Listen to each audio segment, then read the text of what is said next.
Hey everyone, welcome back to my channel, Abeer's Book Reviews, and today I'll be reviewing this book, Principles for Dealing with the Changing World Order, Why Nations Succeed and Fail by Ray Dalio. So as the subtitle suggests, Why Nations Succeed and Fail, you can expect this book to be pretty heavy-handed. It talks about big nations and big empires and their life cycles, how they transition from being relatively small and insignificant pieces of land, essentially, to becoming these great global leaders, superpowers.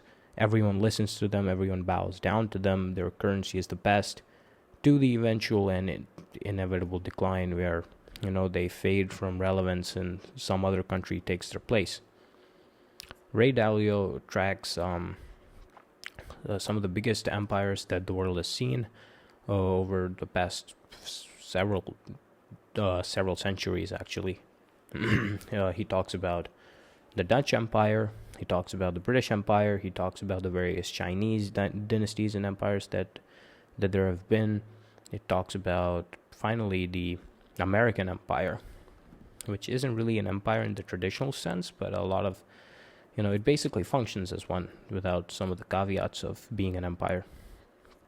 So Ray Dalio talks about a bunch of different metrics for why nations go through this life cycle, what makes them go through this life cycle, and what happens at each stage of the life cycle. What happens in stage one when a country is just experiencing growth, and the people are not really aware of this growth. What happens in stage two when the country experiences exponential growth and the people start becoming aware of it?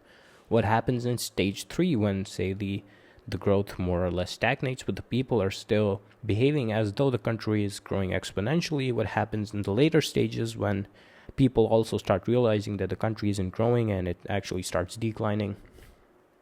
What happens to the currencies of these countries? Right now, the U.S. is the standard reserve currency around the world, but that has not always been the case. At one point of time, it used to be the Dutch guilder, when the Dutch Empire was the most powerful. Then it used to be the British pound when the British Empire was the most powerful. Now it's the American dollar. And Ray Dalio talks about how this came into being and what economic systems have acted out over history for the benefit and also for the demise of the said empires, the big three that he talks about in the book. There's a lot of talk about a nation's economics, both micro and macro, and the debt cycles that a nation faces. So, you may be familiar with some of the big debt crises that the U.S. has faced in 2020, the 2008 crisis, the dot-com bubble burst, the Great Depression in the 1929-31 era, a bunch of different ones, throughout history. And Ray Dalio puts them into categories and categorizes them into short-term debt cycles and long-term debt cycles, and how these are more or less indicative of a nation's current state. Its geopolitical importance, the weight that its currency holds as a reserve currency. And Ray Dalio also makes quite a lot of predictions, particularly about the U.S., seeing that it is currently the great world superpower, and it's pretty late stage according to Ray Dalio in its life cycle. It has stagnated according to him, and it's starting to see a decline. And so Ray Dalio makes a bunch of predictions based on what has happened throughout history when other empires and countries in general have been in this phase of decline. What does the government start to do? What does the political arena look like? What does the social cohesion of the country start becoming? What does the economic stance of the government start becoming? Do they print more money, or do they reduce the size of government to reduce spending and lower their debt? All these things are discussed in great detail, and it is an analysis of history and what lessons we can learn from it, essentially. And so you might have heard the phrase history repeats itself. That is quite manifest in the book. Again and again and again, Ray Dalio gives you these examples of where country X faced a certain thing, country Y faced a certain thing, country Z faced a certain thing, and they all happened to be in this time where all the three were at a relatively same standing, both globally and locally. And what can we learn from them? What about competition?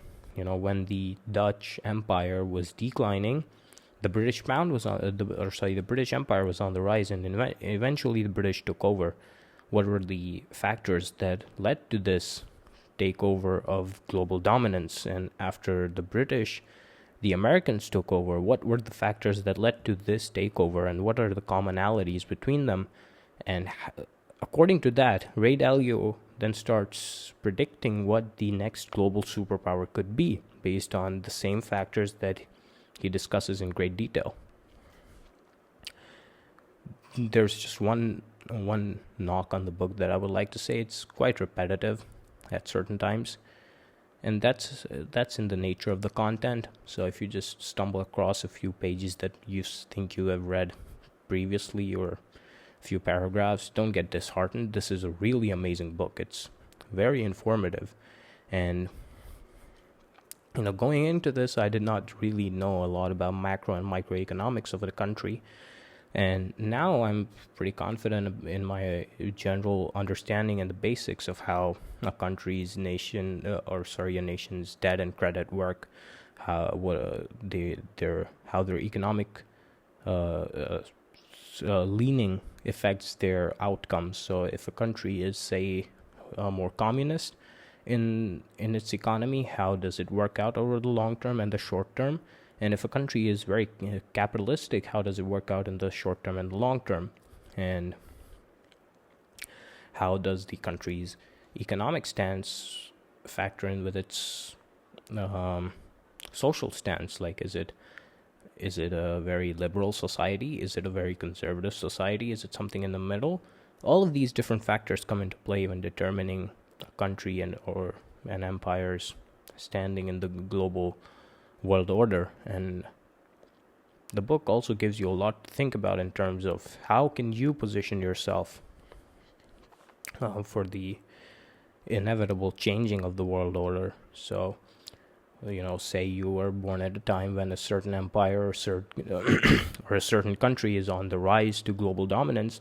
How can you position yourself to come out on the better side of things when the certain country does reach global dominance? And if you live in a country that is seeing a decline according to these factors, how can you position yourself so that the impacts of the country's decline are not too heavy on you and your family and your surroundings? How can you position yourself? I think people can learn a lot from this book. I'm not trying to get too in detail because it is a very, very nuanced book. It does require a lot of focused attention to understand, but that does not stop it from being one of my top recommendations for everyone. It doesn't matter what your age is, what you think of politics, what you think of economics, what is your social stance, what is your stance on anything. It doesn't matter. I think this book is a definite must-read for you. You will definitely come out of this book learning a lot of things about history, and possibly, you'll be in a position where you can draw some conclusions yourself that might not be mentioned in the book, and you can apply them to your life, see how it works. It's just a great read, amazing information, very content heavy, very analytical. There's a lot of numbers in here, but don't let that discourage you.